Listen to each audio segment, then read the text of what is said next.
आज के इस वीडियो में हम न्यूक्लियोटाइड को बनाना सीखेंगे। तो न्यूक्लियोटाइड जो है वो न्यूक्लियोसाइड प्लस फॉस्फेट होता है। पिछले वीडियो में हमने न्यूक्लियोसाइड बनाना सीखा था। तो हमारा न्यूक्लियोसाइड जो होता है वो राइबोज शुगर होता है प्लस नाइट्रोजनस बेस होता है। और न्यूक्लियोटाइड बनाने के लिए हमें फॉस्फोरिक एसिड की ज़रूरत होती है। तो चलिए सीखते हैं न्यूक्लियोटाइड को बनाना। ये हमारा राइबोज शुगर है और ये नाइट्रोजनस बेस है। इन दोनों के बीच एन ग्लाइकोसिडिक बॉन्ड बनता है, ठीक है। और ये है हमारा न्यूक्लियोसाइड जिसका नाम होगा एडिनोसिन, ओके। अब इसमें हम फर्स्ट कार्बन से, जब नाइट्रोजनस बेस राइबोज शुगर के फर्स्ट कार्बन से बॉन्ड बनाता है और एन ग्लाइकोसिडिक बॉन्ड बनते हैं, तो इसे हम न्यूक्लियोसाइड कहते हैं, ओके। और यहाँ पे एडेनिन न्यूक्लियोसाइड है तो इसे हम एडिनोसिन कहेंगे। राइबोज शुगर के फिफ्थ कार्बन के OH ग्रुप से जब फॉस्फोरिक एसिड बॉन्ड बनाता है तो वो एस्टर बॉन्ड बनाता है, ओके। ये फॉस्फोरिक एसिड है और ये फिफ्थ कार्बन का OH ग्रुप, यहाँ से H रिप्लेस हो गया है, H निकल गया है यहाँ से, ओके। हाइड्रो जब एसिड और अल्कोहल मिलता है, ये एसिड है और ये अल्कोहल है OH ग्रुप, तो वाटर निकल जाता है और इन दोनों के बीच एस्टर बॉन्ड बनते हैं। तो यहाँ पे एस्टर बॉन्ड बना है, इसीलिए हम इसे फॉस्फोएस्टर बॉन्ड कहते हैं, ओके। और इसका नाम होता है adenosine monophosphate, in short AMP। Monophosphate क्यों? क्योंकि यहाँ पे एक फॉस्फेट है, इसीलिए हम इसे मोनोफॉस्फेट कहते हैं। और इस पूरे स्ट्रक्चर को हम न्यूक्लियोटाइड कहते हैं और इस न्यूक्लियोटाइड का नाम एडिनाइलिक एसिड है, ओके। देखो, phosphoric acid, sugar, nitrogenous base that is adenine, cytosine, guanine, thymine. तो ये है हमारा नाइट्रोजनस बेस, इसे हम एडिनाइलिक एसिड कहते हैं और इस पूरे स्ट्रक्चर को न्यूक्लियोटाइड कहते हैं। न्यूक्लियोटाइड किससे बना होता है? फॉस्फोरस से, शुगर से और नाइट्रोजनस बेस से, जो कि एडेनिन, गुआनिन, थायमिन होता है। और इस न्यूक्लियोटाइड का नाम एडिनाइलिक एसिड है, ओके। नेक्स्ट, इस वीडियो में एक चीज़ और भी काफ़ी इम्पॉर्टेंट है कि ये जो फॉस्फोरिक एसिड है ये मैक्सिमम 3 हो सकते हैं, ओके।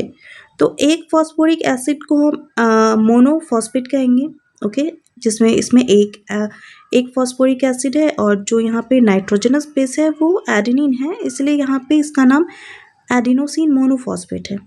तो हम इस अब समझते हैं कि जब 2 फॉस्फेट होगा तो क्या होगा और क्या रिएक्शन होगा। तो जब 2 फॉस्फेट ऐड होते हैं, तो जो 2 फॉस्फेट ऐड होते हैं वो एसिड के बीच रिएक्शन होता है, एसिड के बीच बॉन्ड बनते हैं। तो जब फॉस्फोरिक एसिड के बीच जब बॉन्ड बनता है तो वाटर रिलीज होता है, मीन्स कि एसिड जब बॉन्ड बनाते हैं तो वाटर रिलीज होता है और एनहाइड्राइड बॉन्ड बनता है। तो यहाँ पर भी फॉस्फोरिक एसिड और फॉस्फोरिक एसिड के बीच रिएक्शन हो रहा है, वाटर रिलीज हो रहा है, एनहाइड्राइड बॉन्ड बन रहा है, ठीक है। क्योंकि ये फॉस्फोरिक एसिड है और ये भी फॉस्फोरिक एसिड है, एसिड जब भी मिलेंगे तो एनहाइड्राइड बॉन्ड बनता है, इसीलिए फॉस्फो एनहाइड्राइड बॉन्ड बना है, ओके। तो 1, 2, 3 कार्बन है, मैक्सिमम 3 फॉस्फेट ही ऐड हो सकते हैं। और जो यहाँ हमारा 5th कार्बन के OH ग्रुप से जो बॉन्ड बना है फॉस्फोरिक एसिड का, वो एक एस्टर बॉन्ड है। एसिड और अल्कोहल जब मिलता है तो एस्टर बॉन्ड बनाता है। राइबोज शुगर, नाइट्रोजनस बेस जब मिलते हैं तो वो एन ग्लाइकोसिडिक बॉन्ड बनाते हैं, ओके। ये नाइट्रोजनस बेस है और ये न्यूक्लियोसाइड है, इस न्यूक्लियोसाइड का नाम एडिनोसिन है। नेक्स्ट, अब हम ये समझते हैं कि जब फॉस्फेट ऐड होता है तो इसके नाम में चेंजेस होते हैं, okay. 1 phosphate, 2 phosphate, 3 phosphate, bond मैंने बता दिया है। अब फर्स्ट जब एक फॉस्फेट ऐड होता है तो उसका नाम AMP होता है, एडिनोसिन मोनोफॉस्फेट, क्योंकि इसमें एक फॉस्फेट है, ओके। जब 2 फॉस्फेट ऐड होता है तो ADP बनते हैं, एडिनोसिन डाइफॉस्फेट, जिसमें कि एन ग्लाइकोसिडिक बॉन्ड होता है, फॉस्फोएस्टर बॉन्ड होते हैं, एनहाइड्राइड बॉन्ड होते हैं। ये रहा ester bond, alcohol and acid के बीच and anhydride bond acid and acid के बीच, ओके। और जब तीन फॉस्फेट ऐड होते हैं तो एटीपी नेमिंग होती है इसकी एडेनोसिन ट्राइफॉस्फेट, जिसमें एन ग्लाइकोसिडिक बॉन्ड एक होते हैं, फॉस्फोएस्टर बॉन्ड एक होते हैं और 2 एनहाइड्राइड बॉन्ड होते हैं। Let's see, 1 ester bond, okay, 1 glycosidic bond and 2 anhydride bond in 3 phosphate, 1 2 3, right, okay. अब हम इसकी नेमिंग सीखते हैं। जो हमारा नाइट्रोजनस बेस है, नाइट्रोजनस बेस और जो राइबोस शुगर की नेमिंग होती है वो कैसी होती है, इसमें मैं बताती हूँ। ये है हमारा nitrogenous base, okay, excuse me. ये हमारा नाइट्रोजनस बेस की नेमिंग है। इसमें आप देख रहे होंगे adenine, guanine, cytosine and thymine, okay. ये हमारा नाइट्रोजनस बेस है। अब हम न्यूक्लियोसाइड बनाना सीखते हैं। न्यूक्लियोसाइड क्या होता है, nitrogenous base plus sugar, sugar nitrogenous base that is adenine adenosine, sugar nitrogenous base that is guanine guanosine, sugar nitrogenous base cytosine cytidine, sugar nitrogenous base thymine thymidine, okay.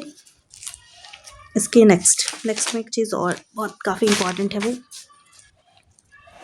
हाँ, ये है nucleotide, okay. Nucleotide क्या होता है, phosphoric acid plus sugar plus nitrogenous base that is adenine guanine cytosine and thymine.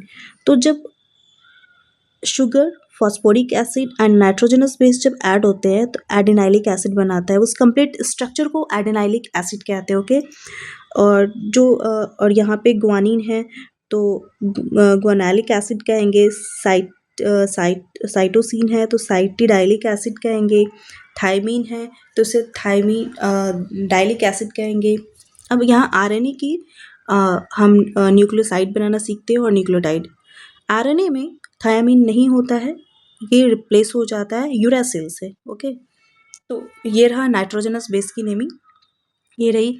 अब nucleoside कैसे बनता है, नाइट्रोजनस बेस प्लस शुगर, ये रहा sugar plus nitrogenous base that is adenine, तो एडिनोसिन बना, गुआनिन गुआनोसिन बना, साइटोसिन साइटिडीन बना, यूरासिल यूरिडीन बना। अब हम इसकी न्यूक्लियोटाइड बनाते हैं तो sugar, phosphoric acid, sugar and nitrogenous base adenosine. अब क्या है इसमें, nitrogenous base plus phosphoric acid, right. इसमें नाइट्रोजनस बेस में हमारा शुगर भी आ जाता है और न्यूक्लियोसाइड में हमारा शुगर भी आ जाता है और नाइट्रोजनस बेस भी आ जाते हैं, ओके। तो अब इसमें जब हम फॉस्फोरिक एसिड ऐड करेंगे तो हमारा हो जाएगा adenylic acid, guanylic acid, cytidylic acid and uridylic acid, okay. जब हम न्यूक्लियोसाइड बना रहे हैं उसमें फॉस्फोरिक एसिड ऐड करेंगे तो न्यूक्लियोटाइड बनेगा। और न्यूक्लियोटाइड कैसे बनता है, phosphoric acid, sugar and nitrogenous base, जिसकी naming adenine guanine cytosine and uracil है। Thank you.